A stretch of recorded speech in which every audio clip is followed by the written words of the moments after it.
Bienvenido a este tercer módulo que lleva por título La campaña permanente. En este módulo vamos a revisar los siguientes materiales. Escenografía política para una campaña permanente de Luis Arroyo, consultor en estrategia de comunicación política.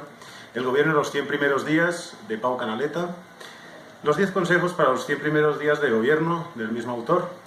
Y finalmente les invito a que revisen la revista de ACOP, cuyo número de julio de 2016 tiene un artículo interesantísimo referente a la ética de lo público y comunicación política. La idea en este tercer video es recoger un resumen de los 3 primeros textos que os propongo. De esta forma vamos a proceder a explicar y a resumir los 2 primeros documentos, el de Luis Arroyo y el de Pau Canaleta, y finalmente expondré 10 consejos para los 100 primeros días, que es básicamente un decálogo que hemos decidido con el NDI para poder mejorar los términos de la comunicación en los 100 primeros días. Como vamos a hablar de campaña permanente, es obligatorio que retomemos el papel fundamental que jugó Pat Cadell en el año 1976. Como asesor de Jimmy Carter, escribió su informe de 62 páginas titulado Documento de trabajo inicial sobre la estrategia política. Y básicamente la idea central de este informe, tal y como vimos en el módulo primero,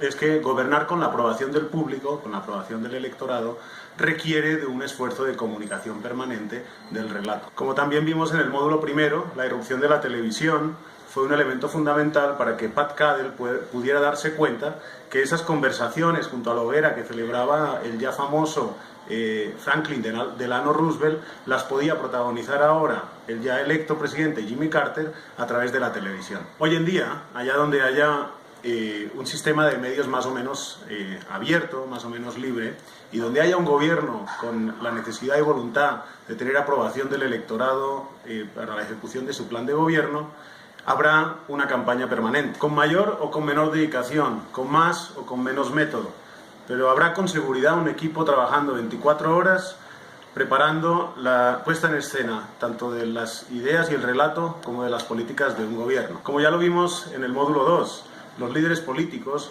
tienen que esforzarse en trasladar sus iniciativas al público, asumiendo las rutinas y las pautas de los medios, poniendo en escena, en buena parte a través de símbolos, día tras día, la representación de su relato. Entendemos muy bien la importancia de la campaña permanente con el siguiente dato, y es que la mayoría de los electores, nunca menos de un 80%, llega a las elecciones sabiendo qué va a votar, y esa decisión se asienta en las impresiones que han ido sedimentando en su mente a través de los miles de mensajes que ha recibido durante toda la legislatura. Vamos entonces a revisar algunos consejos que nos permitan mejorar la escenificación de nuestro relato. Lo primero, como ya vimos en el módulo 2, es la necesidad de contar con un relato corto, claro y persuasivo. Ya vimos también en el módulo segundo los 11 elementos que para nosotros son importantes tener en cuenta a la hora de construir nuestro relato ganador.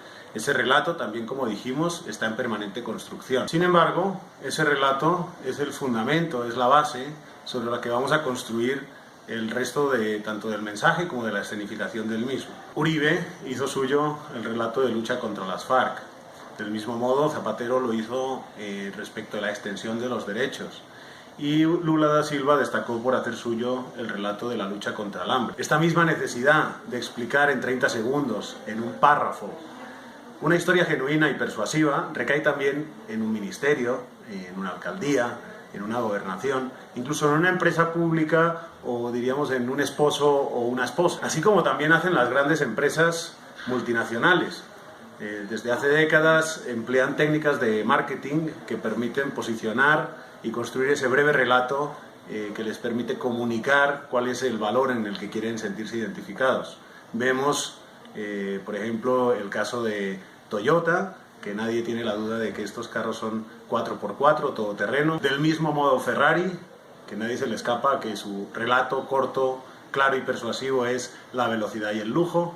Y lo mismo ocurre con Coca-Cola, cuyo mensaje es la felicidad, muy a pesar de producir diabetes y otro tipo de enfermedades derivadas del exceso de azúcares. En definitiva, como vemos, es fundamental construir ese relato breve, claro y persuasivo. Otro aspecto a tener en cuenta es que hay 2 grandes marcos dentro de los cuales se articulan los relatos.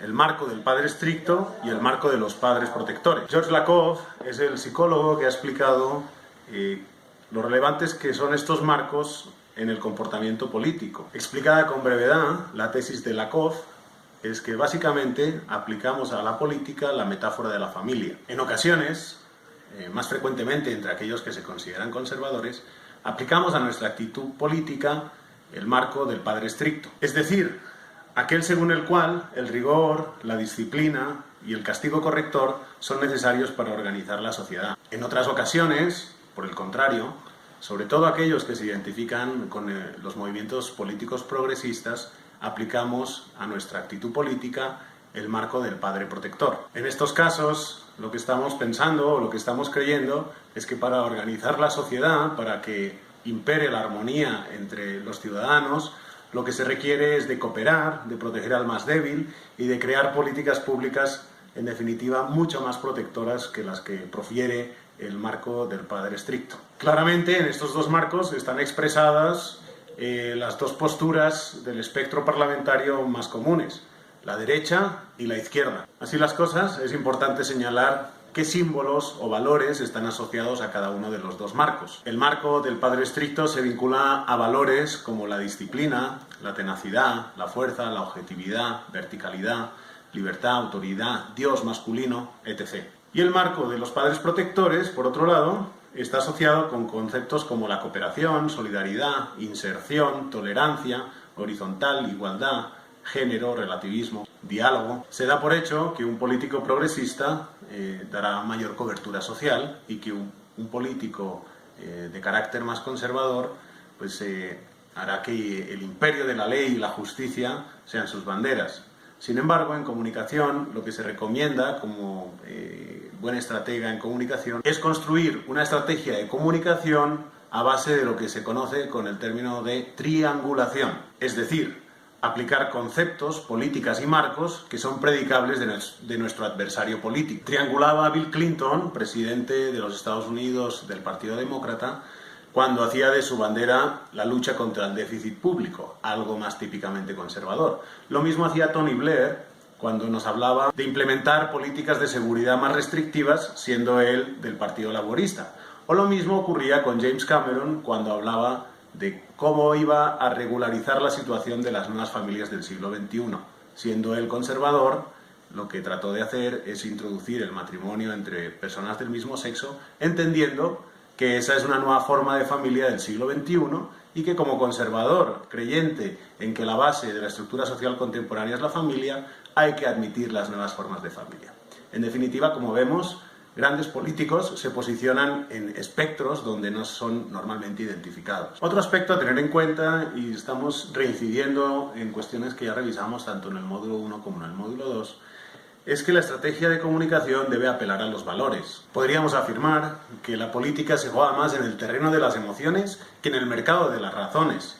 Gobernar no es simplemente implementar un plan de gobierno o un paquete de medidas. Consiste también en trasladar a los ciudadanos y ciudadanas aquellos valores inherentes a las políticas, al programa de gobierno. Si asumimos esto, la valoración de los líderes no será simplemente por las políticas que ellos implementan o no, sino que también estará asociada la valoración a estos valores en que son identificados. Obviamente, los programas y las políticas son de gran trascendencia, pero para la comunicación de un líder político, las políticas públicas no son más que la materia prima sobre la que construimos los valores en los que el político se representa. Por ejemplo, el presidente Obama ganó también las elecciones entre los más ricos de los Estados Unidos, habiendo explicado una y otra vez que una de las primeras medidas que iba a tomar es subir los impuestos precisamente a los más ricos. Seguramente fue porque este sector de la sociedad estadounidense entendió los valores de coherencia, unidad y esperanza que representaba la campaña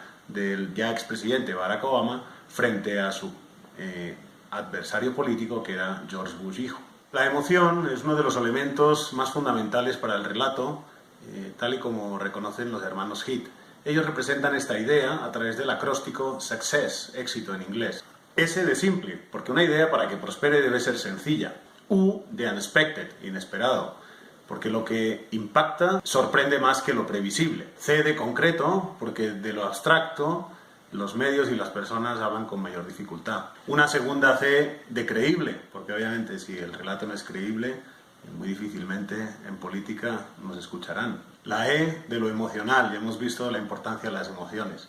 Entre otras razones, porque es universal y además sabemos que lo emocional queda más grabado que lo racional. Y finalmente la S de stories, porque al final el relato es la mejor manera que tenemos para comunicar cualquier idea. Otro aspecto a tener en cuenta en la campaña permanente o en la escenificación de esta es que el relato debe escenificarse de manera permanente. La agenda pública de cualquier político es lo que determina su proyección pública. Y esta agenda debe armarse atendiendo tanto a los valores como a las prioridades políticas que representan a nuestro líder político. Veamos un ejemplo de ello. Al albur del escándalo que se produjo cuando se descubrió que Bill Clinton tenía relaciones sexuales con la becaria Mónica Lewinsky, vimos cómo a nivel mundial se generó un frenesí informativo a raíz de esta noticia. De un lado, teníamos el relato predominante impulsado por el Partido Republicano, que se resumía en una idea muy sencilla y es: un presidente que es capaz de mentir a su esposa es capaz de mentir, obviamente, a la nación, a sus ciudadanos. Y de otro, el relato impulsado por Bill Clinton y sus asesores, con lo que llamaban la micropolítica. A pesar de estas dos visiones contrapuestas del relato, tanto de los republicanos como de Bill Clinton, vimos cómo Clinton lograba altos niveles de aprobación, muy a pesar de los brutales ataques que recibía de parte de los republicanos. Y esto se produjo gracias a lo que ya he denominado la micropolítica, una agenda marcada por la puesta en escena de pequeñas políticas públicas pegadas a las necesidades de los ciudadanos, que siempre, expresadas en positivo, se asociaban con la expansión de derechos, la solidaridad, la igualdad, el rigor en el gasto público. Vimos como día tras día el presidente Clinton escenificaba con sus actos las prioridades y valores que representaban su mandato. Cambiando radicalmente de tema, hay que recordar que lo interesante prima sobre lo importante. En comunicación política el desafío no es estar en los boletines oficiales o ni siquiera estar en los periódicos. El reto en comunicación política es que se hable de nosotros en los bares, que se hable de nosotros, dirían en Colombia, por ejemplo, en las cigarrerías. Está entonces en las conversaciones poco minuciosas e informales de la gente corriente. Y resulta que a estos efectos es mucho más atractivo lo interesante que lo que es verdaderamente importante. Todos recordamos esa cumbre iberoamericana del año 2007, que simplemente trascendió de tal cumbre el momento en que el rey Juan Carlos I de España le dijo a Hugo Chávez: ¿por qué no te callas? Lo mismo ocurrió en esa cumbre del G8, en la que lo único que trascendió era que Barack Obama, con la complicidad de Nicolás Sarkozy, se dedicaron a verle la parte trasera de su cuerpo a la asesora de Lula da Silva. Si tanto empeño hemos de poner en dotar las políticas públicas de interés, habremos de buscar aquellos elementos que lo logren: la sencillez, la claridad en el objetivo, la personalización de las iniciativas y la continuidad. Recordemos que si no hay titular, no hay información. En su primera legislatura, de 2004 a 2008, José Luis Rodríguez Zapatero, presidente del Reino de España, puso en marcha algunas leyes muy relevantes e importantes, sobre todo muy vanguardistas. Entre ellas destaco la Ley de Igualdad entre mujeres y hombres, o la llamada Ley de Dependencia, que trataba de garantizar la atención a los mayores o a las personas con discapacidad. El problema fue que, a pesar de ser muy vanguardistas ambas, se toparon con el principal problema, y es que los ciudadanos se perdían en la complejidad y burocratización que desarrollaban las mismas leyes. A su lado, hay otros ejemplos de leyes o iniciativas legislativas que sí tuvieron una muy buena acogida. Entre ellas está, por ejemplo, la ley antitabaco, ley que prohibía fumar en lugares públicos. Esta ley era tan visible, tan tangible y tan clara que todo el mundo la incorporó en su haber. Todo el mundo la sintió y la percibió. Lo mismo ocurrió con la reforma para legalizar el matrimonio entre personas del mismo sexo, o la renta de emancipación, que concedía 210 euros a todos aquellos jóvenes que querían irse de su hogar familiar. En definitiva, vemos como 5 propuestas del mismo presidente, obviamente presumimos que todas ellas cargadas con la misma buena intencionalidad, no tienen los mismos efectos sobre la ciudadanía. Y ello se debe básicamente al hecho que las 2 primeras se burocratizan, ¿sí?, complejizan precisamente esa relación Estado-administrado, y las otras, por otro lado, se ven desde su inicio, desde su promulgación, de manera clara, tangible, en la vida cotidiana de todos los ciudadanos. Otro aspecto que quiero que tengas en cuenta es que hay que pensar en el largo plazo. Los ciudadanos están a sus propios asuntos, a los que le ocupan el día a día. Podríamos decir que ven la política con un interés cuanto menos distante. No despiertan cada mañana ávidos de información, tratando de poder así elaborar un juicio racional y sopesado de lo que ocurre, sino que diríamos que escuchan las informaciones de manera inactiva, en cierto modo buscando inconscientemente el refuerzo de su visión del mundo. Digamos que el lector del periódico desea encontrar el estado de cosas esperado, que los buenos siguen siendo los buenos y que los malos han sido confirmados como tales. Estos estereotipos, arquetipos y clichés tardan mucho en cambiar. Estas percepciones tan solo cambian cuando pasan a formar parte del clima de opinión, cuando se alcanza el punto en que los ciudadanos perciben que ya pueden emitir opinión sin miedo a ser rechazados por la mayoría. Esto es, sin que les afecte lo que en comunicación se llama la espiral del silencio. Es solo entonces cuando el público empieza a emitir una opinión favorable respecto de una iniciativa determinada y cuando ésta empieza a extenderse entonces a toda velocidad. Así, el reto de cualquier político, esté en el ejercicio del poder o en la oposición, es que su relato se esparza cual virus de la gripe en temporada. Por ejemplo, imaginemos que nuestro gobierno quiere iniciar una reforma del sistema o el sector educativo público. Analicemos el caso colombiano respecto del proceso de paz realizado últimamente con las FARC. Claramente, una negociación de ese tipo debe llevarse de forma discreta. Sin embargo, cuando en 2012 se filtró que existían unas negociaciones en La Habana, Cuba, entre la guerrilla de las FARC y el gobierno de Colombia, el gran perjudicado de esa filtración fue el gobierno, quien de entrada ya tuvo un gran problema para la comunicación. Mientras se producían las negociaciones en La Habana, la oposición exigía transparencia en las negociaciones sobre algo que evidentemente el gobierno no podía ofrecer. Lo óptimo para el gobierno Santos, así como para el equipo negociador del gobierno, hubiera sido poder comunicar todo lo que allá ocurría y de esta forma se hubiera callado a la oposición. El público estaba esperando que el gobierno mostrara el contenido de las negociaciones. Esperaban que se tuviera en cuenta la visión de las víctimas, de las fuerzas militares, de los pobladores de las zonas en conflicto y también de la oposición. Claramente, así el relato del gobierno hubiera sido más comprensible y muy probablemente se hubiera ganado el plebiscito. Pero no fue así. El relato del gobierno no se comprendió y sí se comprendió el relato de la indignación propuesto por los defensores del no. Lo que sin duda sí ocurre tras la celebración del plebiscito y la drástica derrota del sí es que tanto el gobierno como el presidente Santos comprenden que hay que escenificar mejor el relato. De ahí que el día después de haber perdido el plebiscito, lo primero que se organizó fue una reunión en la Casa de Nariño con los partidarios del no para precisamente recoger todas sus pretensiones y llevarlas a la mesa de La Habana y compartirlas con las FARC. Esta puesta en escena dejó en evidencia que el expresidente Uribe no iba a ceder en nada y por lo tanto no había que negociar con él. O dicho de otra forma, permitió ver que si el expresidente Uribe no cedía en algo, no habría acuerdo final. Recordemos también que esos días fueron en los que tanto Santos recibió el Premio Nobel de Paz como en los que el gobierno Santos anunció el inicio de un proceso de negociación con el ELN. Todo ello, en definitiva, es una escenificación del relato que permite hacerlo comprensible para el público. Estoy seguro, si bien no se hizo, que si hubieran refrendado el segundo acuerdo por la forma del plebiscito o el referendo, en esa ocasión se hubiera ganado el sí.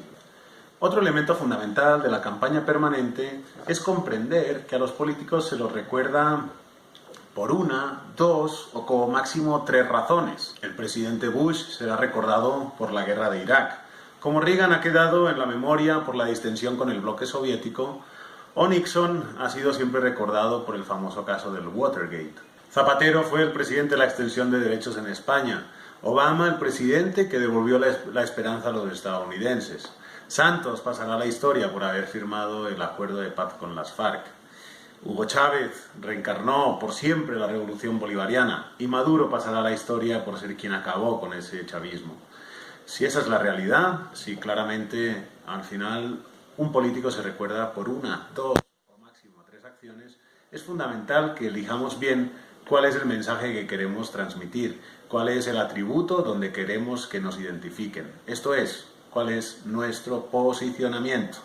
Otra cuestión a tener en cuenta, según Luis Arroyo, es que no conviene desviarse del mensaje. Ya lo dijimos en el módulo 1, utilizando el símil del martillo, ¿sí? Usted con su mensaje político martilla y martilla y martilla, lo repite y lo repite durante toda la campaña, y obviamente esto también se produce durante la campaña permanente.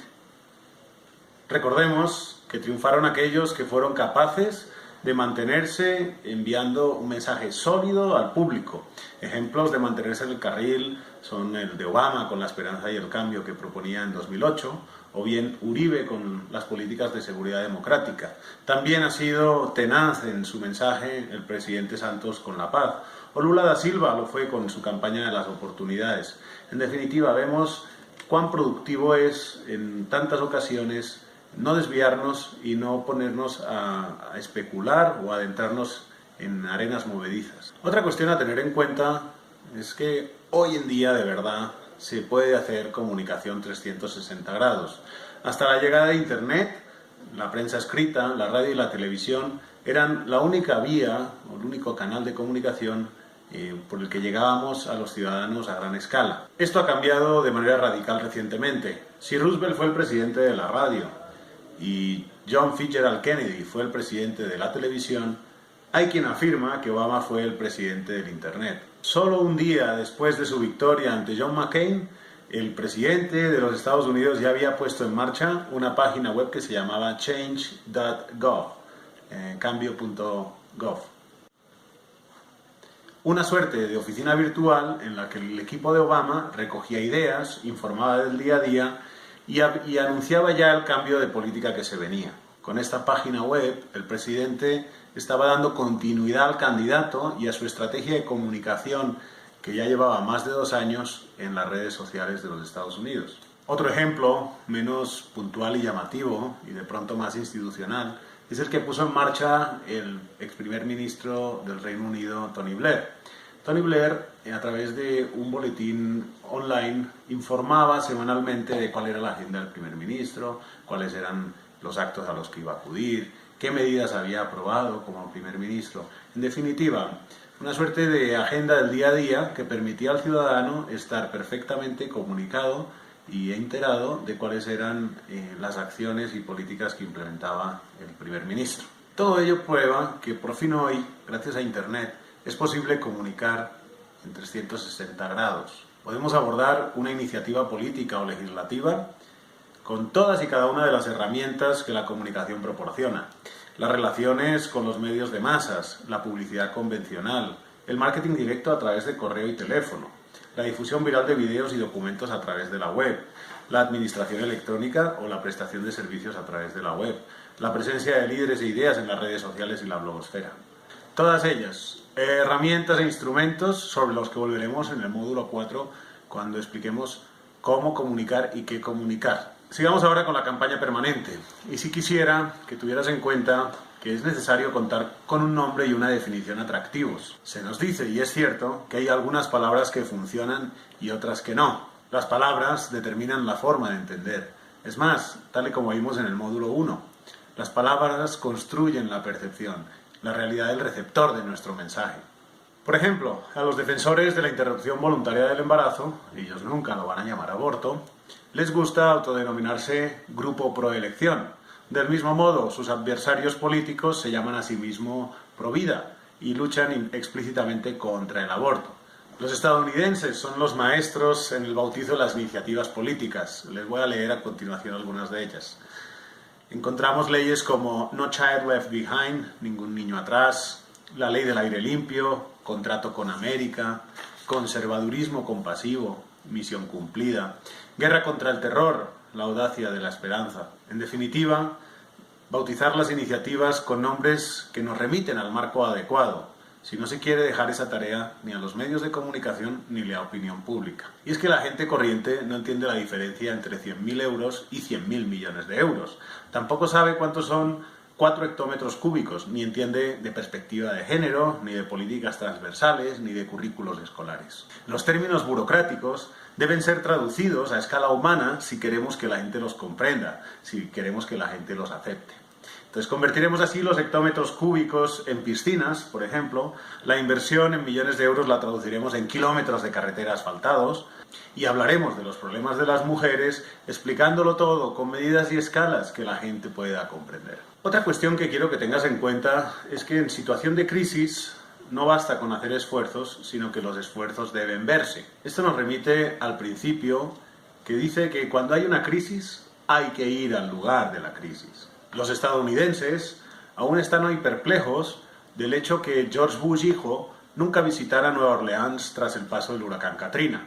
Lo mismo nos ocurre a los españoles, que ante la catástrofe que supuso el hundimiento del Prestige lleno de petróleo en aguas de la costa gallega, no llegara nunca el presidente Aznar con sus hijos a recoger chapapote y, ¿por qué no?, se intoxicara alguno de ellos por la inhalación de los gases contaminantes que allá estaban tratando. Sin embargo, sí fue muy impactante para todos los españoles y el mundo completo cuando nuestra primera mujer ministra de la Defensa, Carmen Chacón, se fue a visitar a los soldados destinados en Afganistán con una barriga de 7 meses de embarazo. Otro caso más cercano, de pronto, si usted es colombiano, es el caso de las lluvias torrenciales que se vivieron este año en la ciudad de Mocoa. ¿Alguien recuerda la cara del señor alcalde? Sin embargo, todos sí recordamos esos consejos de ministros celebrados por el gobierno Santos en la ciudad de Mocoa las semanas siguientes al desastre natural. Del mismo modo que también recuerdan al expresidente Uribe llevando mercados a la frontera con Venezuela hace un año, cuando se produjo la expulsión masiva de colombianos del país vecino. En definitiva, vemos cómo es fundamental asistir a aquellos lugares donde se han producido las crisis cuando éstas se producen. Siempre con los ejemplos que acabo de proferir, vemos que tiene efectos positivos cuando así sucede. Y hablando de efectos positivos, me viene a la cabeza otro consejo para la escenificación del relato en la campaña permanente. Y ese es que pedir perdón y reconocer los errores no es síntoma de debilidad, sino de fuerza. Los políticos no suelen reconocer errores, y mucho menos pedir perdón. Sin embargo, cuando lo hacen, los ciudadanos suelen darles una nueva oportunidad. Vimos cómo Clinton fue perdonado por los estadounidenses cuando pidió perdón a su familia tras sus escándalos sexuales. También vimos al presidente Zapatero en España pedir perdón por no haber dispuesto los medios necesarios para atender un desastre natural en 2004. O, por ejemplo, reconocer la ingenuidad del gobierno en la negociación del fin de ETA. Y es que no hay ningún caso en la historia, han oído bien, ninguno, en que la popularidad de un político haya caído por reconocer un error y mucho menos por pedir perdón por ese error, sino que suele suceder más bien el contrario. Resistirse a aceptar lo que todo el mundo da por hecho suele tener efectos terribles en la aprobación de los presidentes y los gobernantes. Y eso nos remite a otro aspecto a tener en cuenta durante la campaña permanente, y es que la impostura se paga. Los buenos actores son quienes son capaces de sentir lo que suponen sentiría su personaje, y no solo eso, sino que además logran trasladarlo al público. Para llorar en escena, dicen los directores, es necesario sentir el dolor mismo. No se trata de simular el llanto, sino de llorar. Sea para la causa que sea, la política exige de representación, de una puesta en escena, y se juega con frecuencia en la escena pública, en el campo de las emociones, en el campo de lo que es simbólico para los ciudadanos. Conocer los resortes de la opinión pública, la capacidad de persuasión, el arte de la manufactura de la información, la capacidad de definir la realidad con el lenguaje, devienen así en herramientas poderosísimas. Como introduje al inicio de este video, no podemos acabar este módulo sin antes revisar el concepto de los 100 primeros días de cada gobierno. Todo gobierno, tras las elecciones, cuenta con lo que se conoce como el periodo de gracia de los 100 primeros días. Pero, ¿por qué seguimos esta norma no establecida? ¿Por qué esperamos a que concluyan los 100 primeros días para juzgar al gobierno? ¿Y por qué es tan importante este periodo de tiempo? Esas preguntas y el decálogo de los 10 consejos para el gobierno en los 100 primeros días son lo que vamos a revisar a continuación. Todo se remonta al 4 de marzo de 1933 en los Estados Unidos. Ese día fue investido por primera vez el presidente Franklin Delano Roosevelt. El país se encontraba en el cuarto año de crisis económica tras el famoso crack del 29. Y el mismo Roosevelt acuñó el concepto de los 100 primeros días, entendiendo que durante este periodo de tiempo iba a introducir todo tipo de medidas contundentes para intentar revitalizar la economía y acabar con la crisis económica. Este periodo de algo más de 3 meses y que sigue a la toma de posesión del nuevo gobierno es sin lugar a dudas el periodo más afectivo que tiene el gobierno para dirigirse a los ciudadanos y mostrar cuáles son los valores, cuáles son sus prioridades y cuáles son las características que tiene el nuevo gobierno. Para comprender la importancia comunicativa que tienen estos 100 primeros días, hemos de partir de una premisa, y es que a la mayoría de la gente no le interesa la política. Este desinterés empieza a reducirse a medida que nos acercamos a unas elecciones. No porque la gente voluntariamente decida informarse del debate político, sino porque los medios de comunicación empiezan a informar con mucho más énfasis. A medida que nos vamos acercando al periodo electoral, tanto los medios como los ciudadanos quieren saber más. Todos quieren saber cómo son los candidatos, qué piensan y qué proponen. El ciudadano medio lo que quiere es construirse una imagen de todos los candidatos en liza. Una idea simple e identificativa que le permita definirse en las tertulias en la calle y decidir su voto en la jornada electoral. En este orden de ideas, la noche electoral es la noche más álgida de todo el proceso. Todos quieren saber quién ha ganado y, obviamente, quién ha perdido. Pero toda esta atención hacia la política no desaparece de la noche a la mañana. El interés de los ciudadanos no decae la noche electoral porque aún quedan por resolver la mayoría de las incógnitas. ¿Con quién va a formar gobierno? ¿Qué responsabilidades van a tener los nuevos ministros?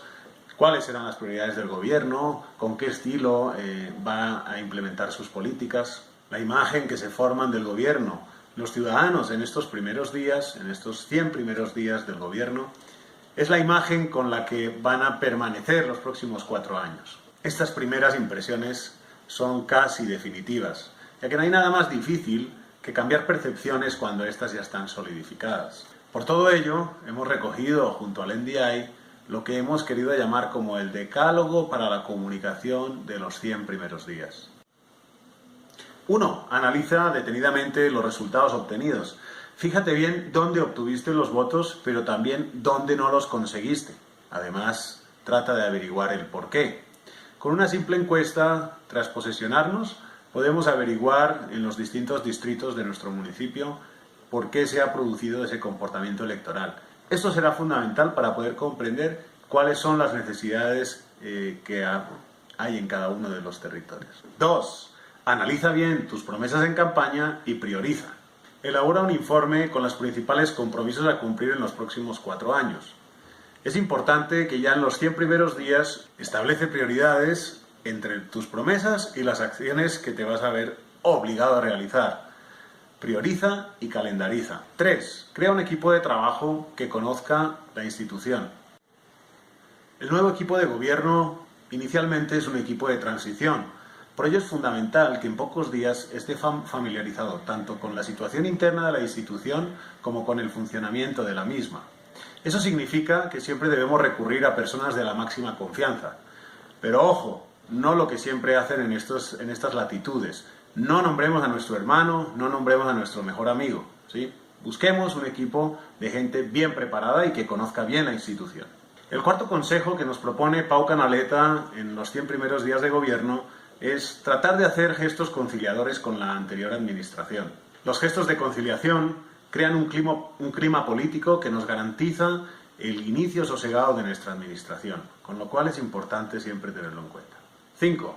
En este periodo de gracia, no tomes ninguna decisión que provoque rechazo en una parte amplia de la ciudadanía.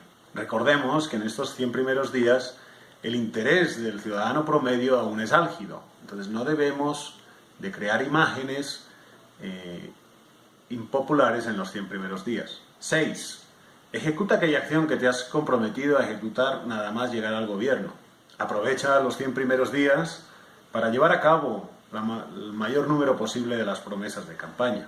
Tú ya sabes y conoces cuáles son aquellas iniciativas que cuentan con una mayor aceptación por parte de la ciudadanía, sobre todo con la mayoría de tus votantes. Pero además piensa en la escenificación del cumplimiento de esa promesa. ¿Cuándo lo harás? ¿Dónde lo harás? ¿Con qué formato? ¿Cómo lo comunicarás? Piensa que son actos simbólicos que van más allá de la propia acción. Construyen tu imagen y la de tu mandato. Cumplimiento, credibilidad, coherencia y confianza. El séptimo consejo que nos propone Pau Canaleta es que debemos ser capaces de visualizar el cambio más allá de las caras. Cambiemos los espacios, cambiemos la tipografía, cambiemos la convocatoria. Debes utilizar todos los recursos a tu alcance para comunicar el cambio que supone la entrada en funcionamiento del nuevo equipo de gobierno. Intenta romper las inercias que crea el cargo, abriendo nuevos escenarios de comunicación. Piensa en 2 o 3 cambios en la manera de relacionarte con los ciudadanos. La idea es hacer visual que hay un nuevo gobierno con unas nuevas formas y con unas nuevas ideas. Todo ello supone un cambio claro respecto a la administración anterior. El 8º consejo es: toma las decisiones duras del mandato durante este periodo de tiempo. Si crees que deberás tomar decisiones impopulares, hazlo a lo largo de estos 3 primeros meses. Acordaros que iniciaba introduciendo este decálogo hablando de que los 100 primeros días es una especie de periodo de gracia del que disfruta cualquier cargo electo. Así, podríamos decir que tanto los medios de comunicación como los ciudadanos en este primer periodo son relativamente benévolos. Ellos, como los partidos en la oposición, no van a ser muy agresivos porque quieren comprender cuál es nuestro estilo y cuáles son nuestras prioridades. Claramente, para la opinión pública, una oposición muy agresiva en los 100 primeros días de gobierno denota una mala digestión de los resultados electorales, cuestión que podremos utilizar en su contra si ese es el caso. El 9º consejo que nos regala Pau Canaleta es: define tu visión del territorio y sintetízala en un mensaje. Si has decidido concurrir a unas elecciones es porque tienes un proyecto para tu ciudad, departamento o país. ¿Cuál es tu visión? ¿Hacia dónde debe orientarse? ¿Cuáles son los objetivos estratégicos y prioritarios? Respondiendo a estas preguntas, estás definiendo tu visión de futuro deseable. Y finalmente, el 10º consejo de este decálogo es: haz un gesto mediático durante la toma de posesión. Recuerda que esa es una posibilidad que solo tú como cargo electo tienes. Gozas del escenario genuino para la escenificación de tu mensaje. Piensa en un gesto eminentemente mediático para tu toma de posesión. Un gesto que represente tu mensaje y que simbolice la prioridad de tu mandato. Hasta aquí el 3er módulo, el de la campaña permanente. No olvides revisar el resto de materiales que con el NDI hemos seleccionado para este módulo. Y también te recomiendo, por favor, que hagas a conciencia la 3ª evaluación. En este caso vamos a proponerte un test de preguntas multirespuestas donde vamos a tratar de repasar estos consejos para la construcción de la campaña permanente y el decálogo para los 100 primeros días de gobierno. Nos vemos próximamente en el 4º módulo, donde abordaremos qué comunicar y cómo comunicarlo.